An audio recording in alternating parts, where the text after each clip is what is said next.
You know, I'm honored to introduce our keynote, but in full disclosure, I think we go back close to 50 years. And I sat back when I did my homework. I did have notes, by the way.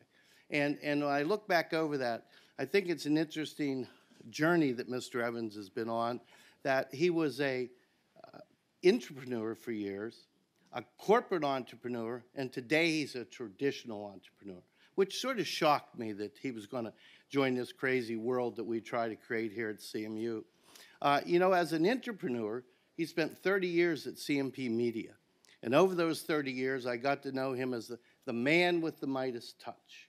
He did new product development. He did M&A. He helped a publisher in the 90s understand, wow, the web, it's going to be a big thing. And after 30 years, he said, okay, I'm going to try this corporate thing. And Bill McDermott, who was then, I think, the co-CEO at SAP, said, I want you on my team. So he checked out to this great German company, was there a while, but then something really strange happened. He said, Wendy called me, that's his wife, and said, you got to come home and hear this message. And on the voice recorder was a note from Larry Ellison. He goes, yeah, I'm sure this is my friend's. Didn't call back. 2 messages later, he said, maybe I'll call this guy back. And so he gets on the phone. Guy says he's Larry Ellison. He goes, I didn't believe it. So he started to ask him questions. He goes, I've read your stuff. He goes, what have you read? And he goes, Louis, still wasn't convinced it was him, but I knew he read my stuff. Larry hired him. He had 5 great years there. He was their first global chief communications officer. And then, I don't know what spurred it, but he said, I'm going to try traditional entrepreneurship. So he called me and we talked about it. He was really interested in pricing. I thought, oh, my corporate friend, how's he going to do this, you know? He said, yeah, I'm going to start a media property. He goes, maybe in 5 to 7 years I'll sell it. And I'm like, yeah, the entrepreneur's dream. Well, he did in 3 years. And then he now works with the acceleration economy, and I'm happy to introduce him, but I just want to give you one thought. You know, I used to follow him around at these events, and there was a guy named Randy Mott, remember Randy, global CIO at Walmart, and Rob Carter, the global CIO at FedEx. So Bob went to get a wine or something, and I said, what do you guys like about him? They said, well, you know, we have 300 RSS feeds and data everywhere. He says, but Bob gives us insights. And Rob Carter said, actually, I think Bob can see around corners. Ladies and gentlemen, Bob Evans. Well, just leave it to a friend to set you up like that. I try to manage expectations down. Lou, thanks a lot for all your help there. My goodness, Jim, thanks so much for that warm introduction. And Lou, everybody here, it's an honor, privilege. Thanks very much. I know there's going to be some extraordinary speakers throughout the days and yesterday's program, so I'm not going to try to pretend that I know anything about the technology, but I did want to talk some about the culture that goes on here. And first, I think I talked with Sean. We were going to try to get a sense of, you know, I call this the AI revolution, the GenAI revolution. So who are the rebels? Who are the revolutionaries? So we just wanted to get a little sense in the room here. Love to know if you can use the Slido functions that you've got there. What industry are you in? We just want to get a sense who's in the room here so we can all understand what's going on here. And I think the Slido app is either have it or scan this. All right.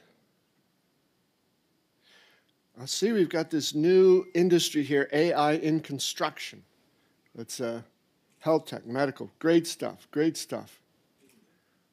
All right, and beyond that, what department or function are you in? I'd love to hear about that.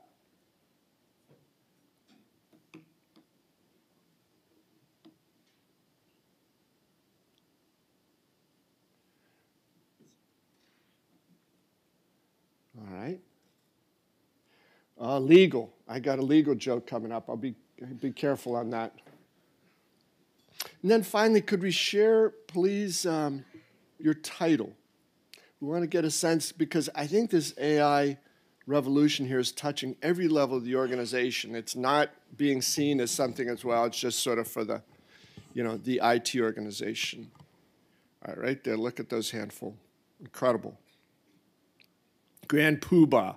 I aspire to that. All right, so you see we've got people from every sort of industry, every sort of title, every sort of function here today. Great group. Thanks you all for being here. All right, now, Sean, I'm going to move over to the first slide here. Thank you. So this is what I want to talk about, the company culture. And are you ready for this? If I were to set this revolution to music, any Tom Waits fans here? I'm trying to advance this one slide. Okay, we'll get that. Because I think we've got the song for the revolution is Tom Waits' Step Right Up. If you haven't heard this song, it's about 6 or 7 minutes. It's priceless. He wrote this song 47 years ago, but it perfectly captures. He talks in the song about it. He doesn't say what it is, but I'm convinced that the it he foresaw 47 years ago was GenAI. So it is something. Could I get the next slide, please? We'd worked on this. I'm getting this in good here. All right, so big question about this culture and the GenAI revolution. If you had 45 million extra hours, what would you do? Well, where the hell did I come up with this number? Well, Workday, which is one of the world's top applications company, they're big in human capital management, did a study across its customers in the U.S. They said that in the 2022, these customers are in total writing 30 million job descriptions. Each one of those job descriptions takes about 90 minutes, so 45 million hours devoted to writing job descriptions. Also, part of one of the things Workday said was they said this is one of the most despised pieces of work that these people have to do, and they're trying to find somebody who likes writing job descriptions. They were unable to do that. So 45 million hours will be freed up when GenAI tools are started to use for writing job descriptions. So that's one small function in one department. So if you go across an organization, just take one from each of 8 or 10 or 12. So what is this liberation of hours that's going to be unleashed inside companies? Is it 500 million hours, 700 million, is it 1 billion hours? Whatever it is, the number is huge. What are companies going to do with that? And how does that change how we work and what we do, how we think about ourselves, what our priorities are? More and more like that. And I think it's going to be one of those things that ripples it, where more and more people in organizations are going to say, holy crap, if it can do that, what can it do over here and over here and over here and over here? And companies have to be ready to accept those ideas instead of just like, oh, well, hold on there, we got to slow down. That's not how we do things around here. I think that is something Jim spoke about. He says, we want to hear the optimism, want to hear the skepticism, want to hear the bullishness, want to hear where people are saying, hey, let's cool it for a minute. I'm extremely bullish on the capability of this technology. My skepticism lies in the fact of, will leadership be willing to step forward and say, if I don't change and get out in front of this, and as a CEO and all the other titles, if I don't become a champion of this new reality, my company is going to be in serious trouble.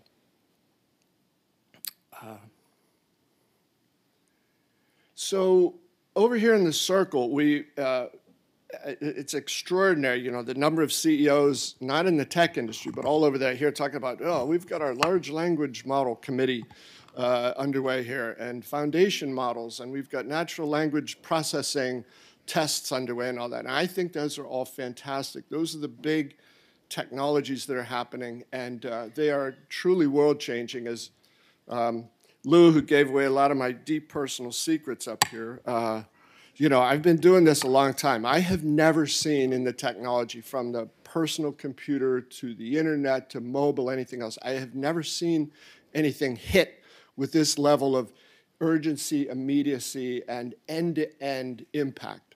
But I think for as wild as the technologies are, I want to just check a couple questions here, right? Because as these transform how we work, they also transform not just what we are as a company, but who we are as a company. we'll have wildly different ways of interacting with employees, with each other, with partners, with collaborators, with customers, and with recruits, everything we're trying to do across companies. And if CEOs and every officer, every executive, every manager, every employee in the company doesn't recognize this, you're going to miss out on some huge opportunities. So how is this changing business models that are possible? Your revenue models, product engagement models, product development models, where your big opportunities are coming from.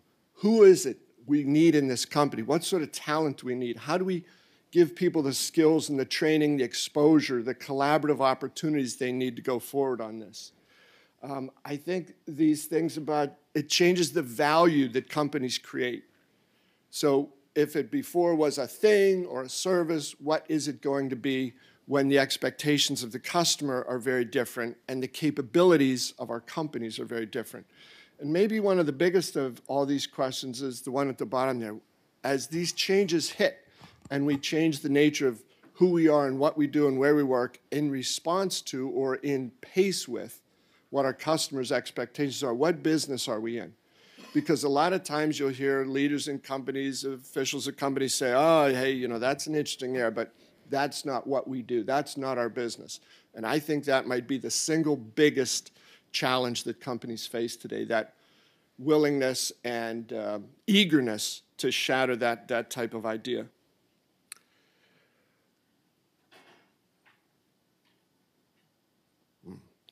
I'm unable to advance this.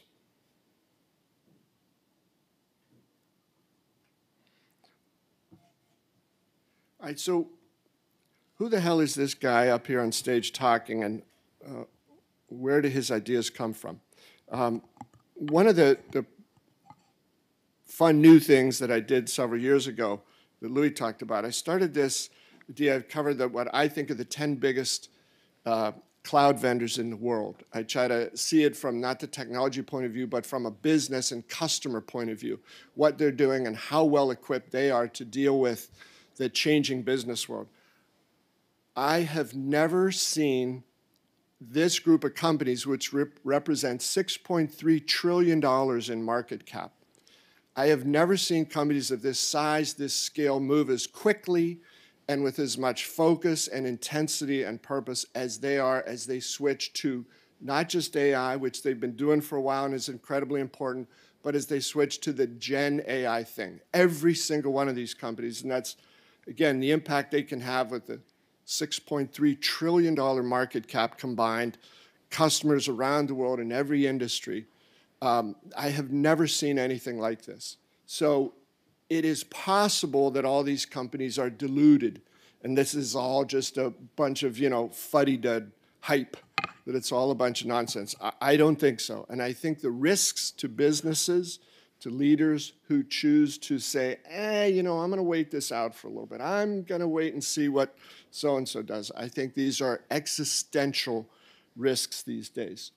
So by getting to talk to, hundreds of the customers of these companies every year, I get the sense in talking to the leaders of the customers of these companies, where their interest is, where their focus is. And I've never seen a technology issue shoot up to the CEO level as quickly as this has.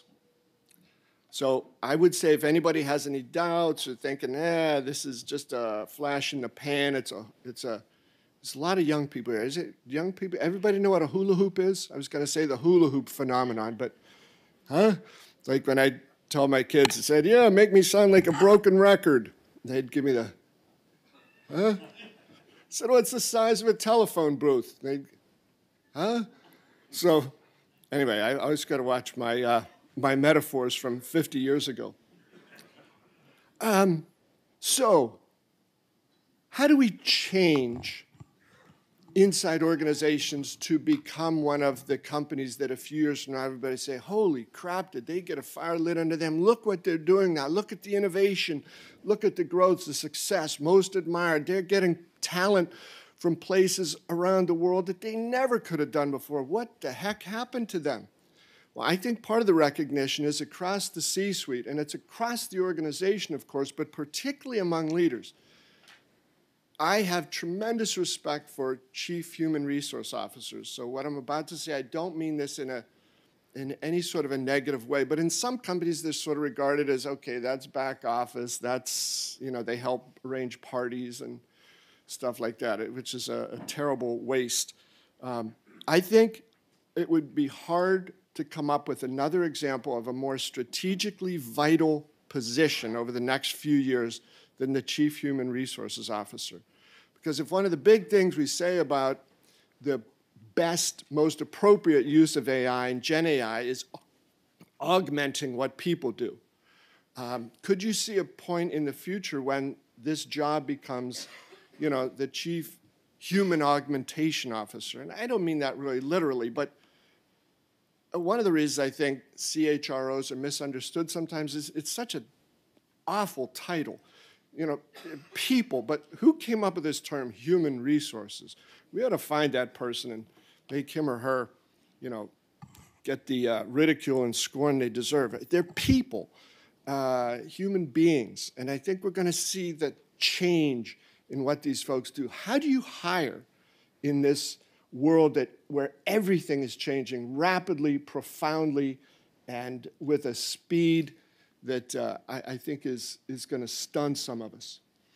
I recall, I think it was 15, 20 years ago, there became this trend, people talking about, things are so great in the world, we've reached the end of history, which I always thought was sort of nonsense, but if you can take that term and apply it to what's happening now with chief financial officers in the age of AI and Gen AI, if CFOs in the past have sometimes been sort of, put in a little box here as well, they tell us what already happened. They give us the financial documents that reconcile what happened last year, last quarter, last month, last week.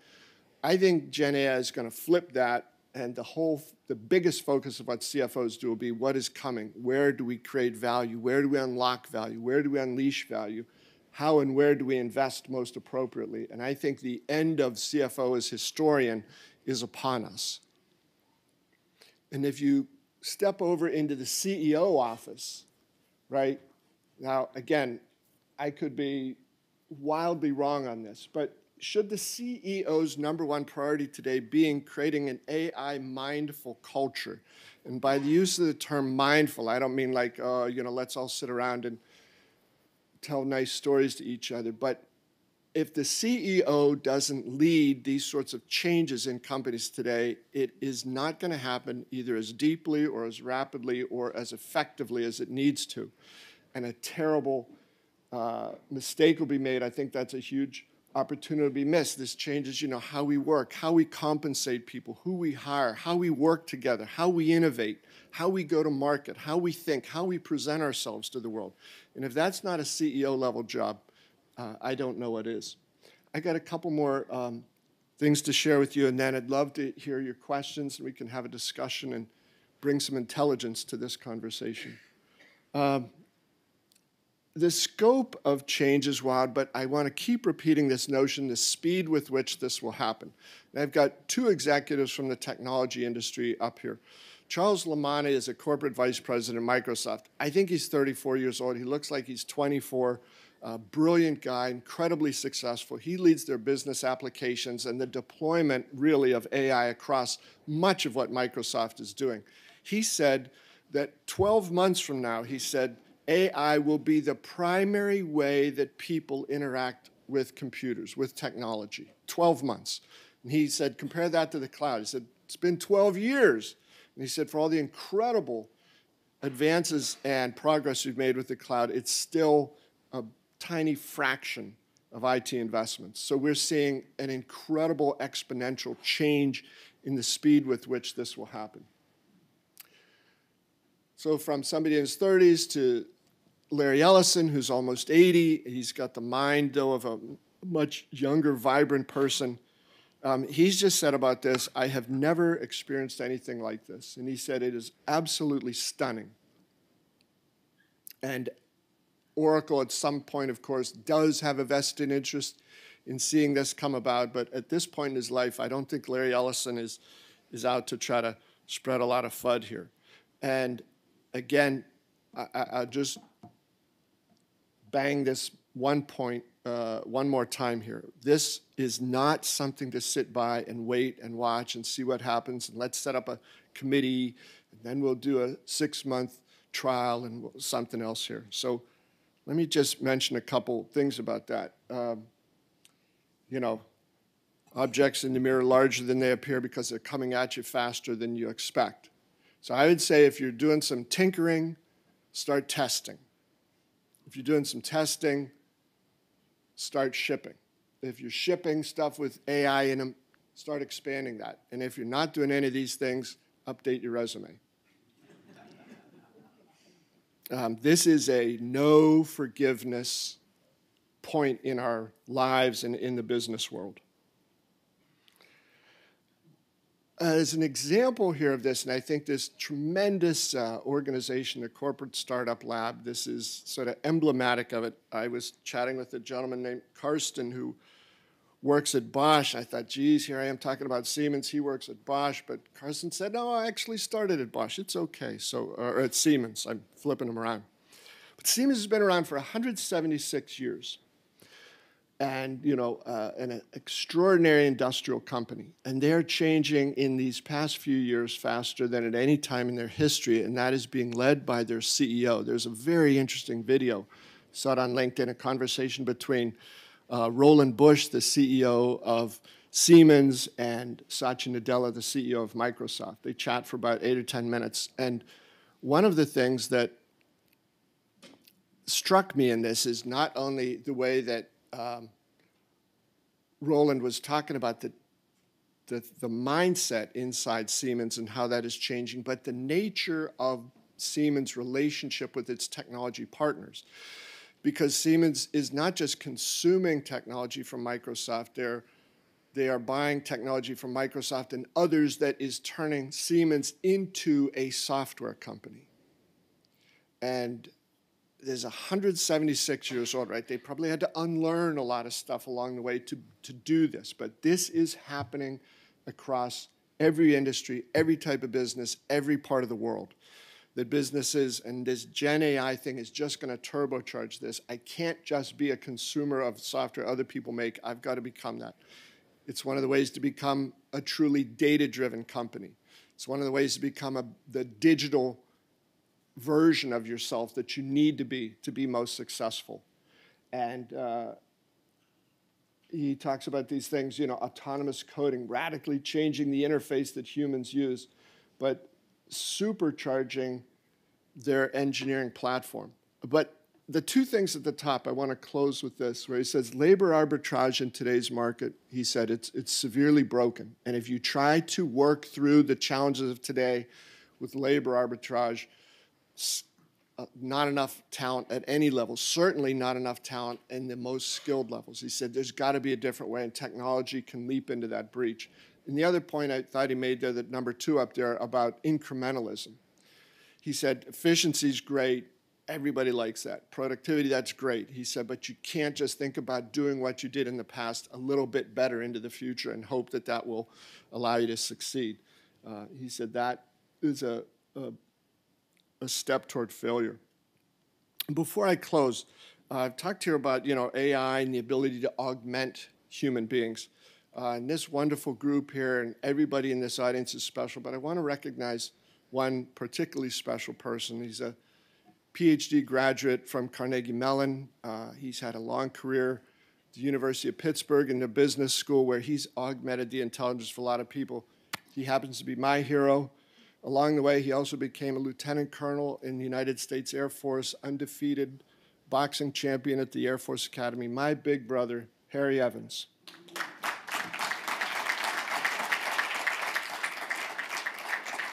He's a very private guy, and I might get a little boxing workout from him for having revealed this, but I did want to say thanks, Harry.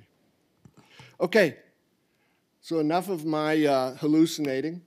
Would love to hear any questions. We'll have some mics around, and I'd love to hear anybody's thoughts, observations.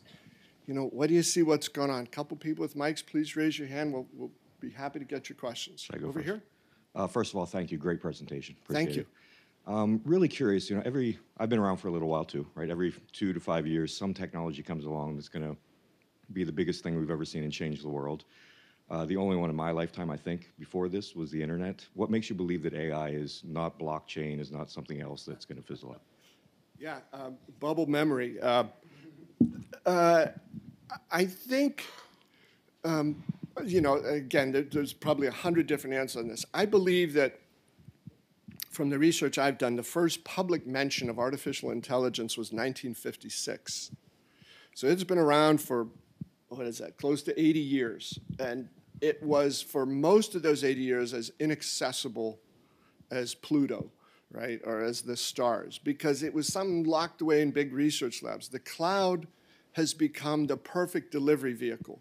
So AI, instead of being this thing that only a handful of people, tiny percentages of people around the world could know about and play with and deal with, it's now accessible to everybody in everybody's lives. And up until about a year ago, at the end of this month, it was still mainly a business thing and kind of locked away a little bit.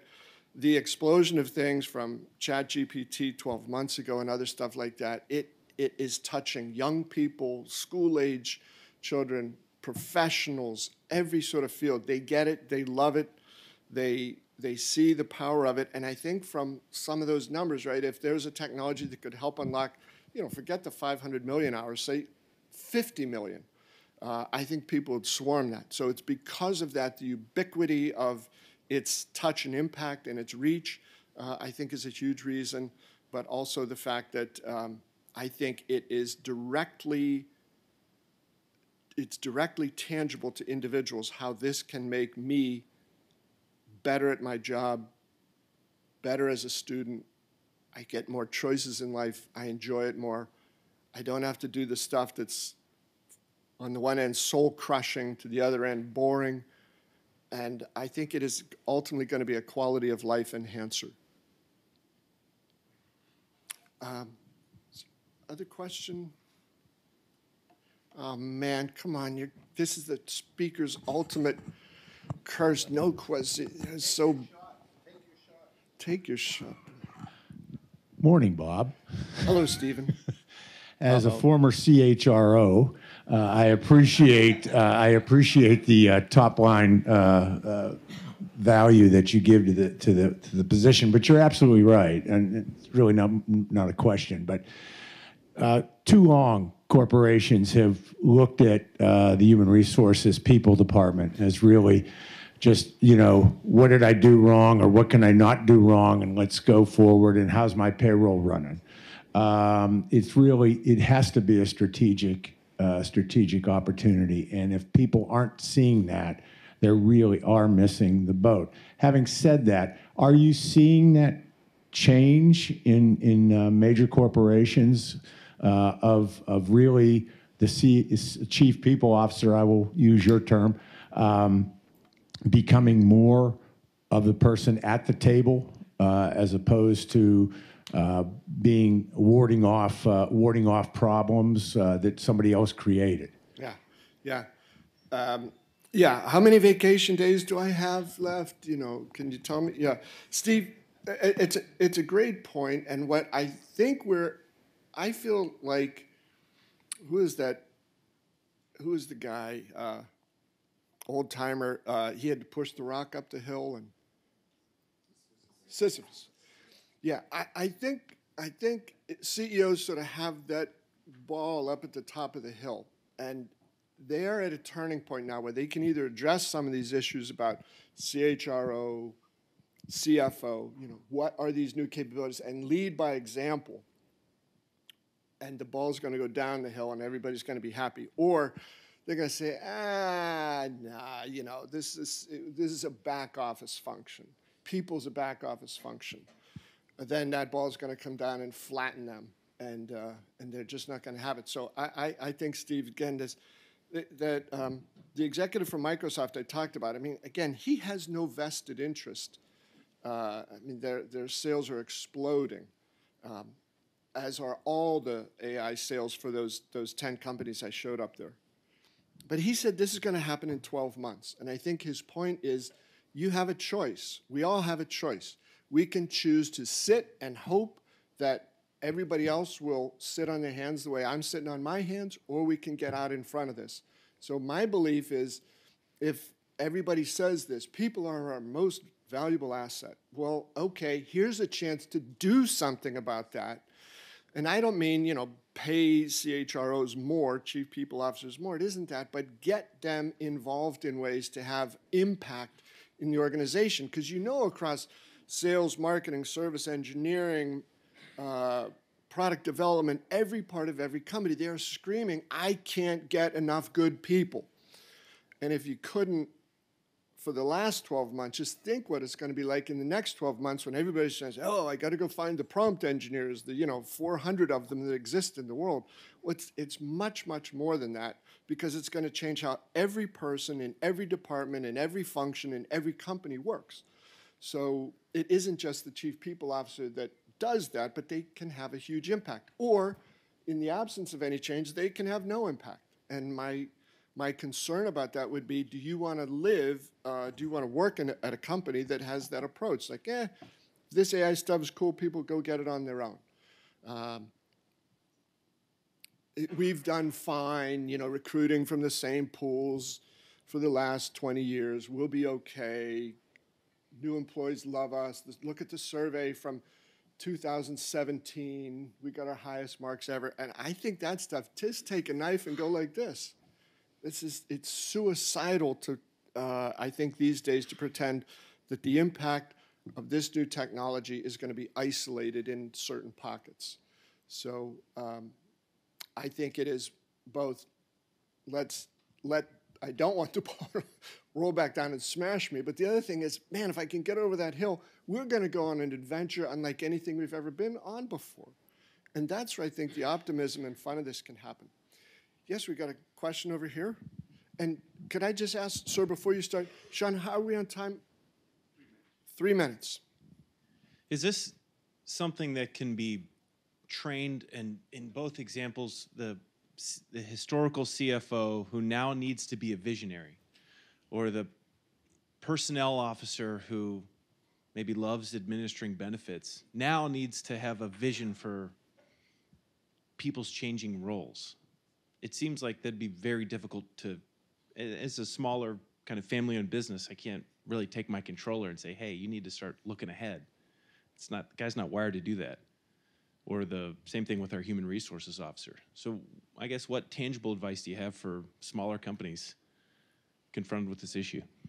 Yeah, sir, it's a terrific question, and I was right with you until you said tangible advice. I'm more a, blab away theorist, tangible. Well, I'm going to just take a parallel here in the technology space, right? There was a point up until 15 years ago, let's say, different in every company, but the chief information officer was generally the person who ran the technology. And they'd often talk about the business as if it was some other, subsidiary, or that the technology department was a subsidiary, distinct from, separate from, detached from the regular business. And we started to see, as technology became more intimately involved and inextricably bound to everything the company did, that the CIOs who could make that switch remained CIOs. The ones who couldn't became director of infrastructure, or something like that. So your controller might be, world-class controller that you ought to hang on to for a long time, but organizationally, there might be a need in your company to harness some of these new things that are coming. Maybe somebody that comes in and is, who oversees everything from the changes in how, not what the controller does, but what do I need to understand about my finances and how I allocate resources to keep up with this pace of change in the future. So I think what might be needed here is sort of an end-to-end reevaluation of what are the leadership capabilities I need and how do I plug the people in, because you can't ask, somebody who is 6 feet tall and weighs 190 pounds to in basketball to guard somebody, you know, who's 7'2" and weighs 270. So don't expect that controller who isn't wired a certain way to do things he or she isn't able to do. But that doesn't absolve the owner, the CEO, the leader here from saying, I have to think about what I need overall to move into a very different future. And that's why the, you know, heavy is the head that wears the crown, right? Thank you.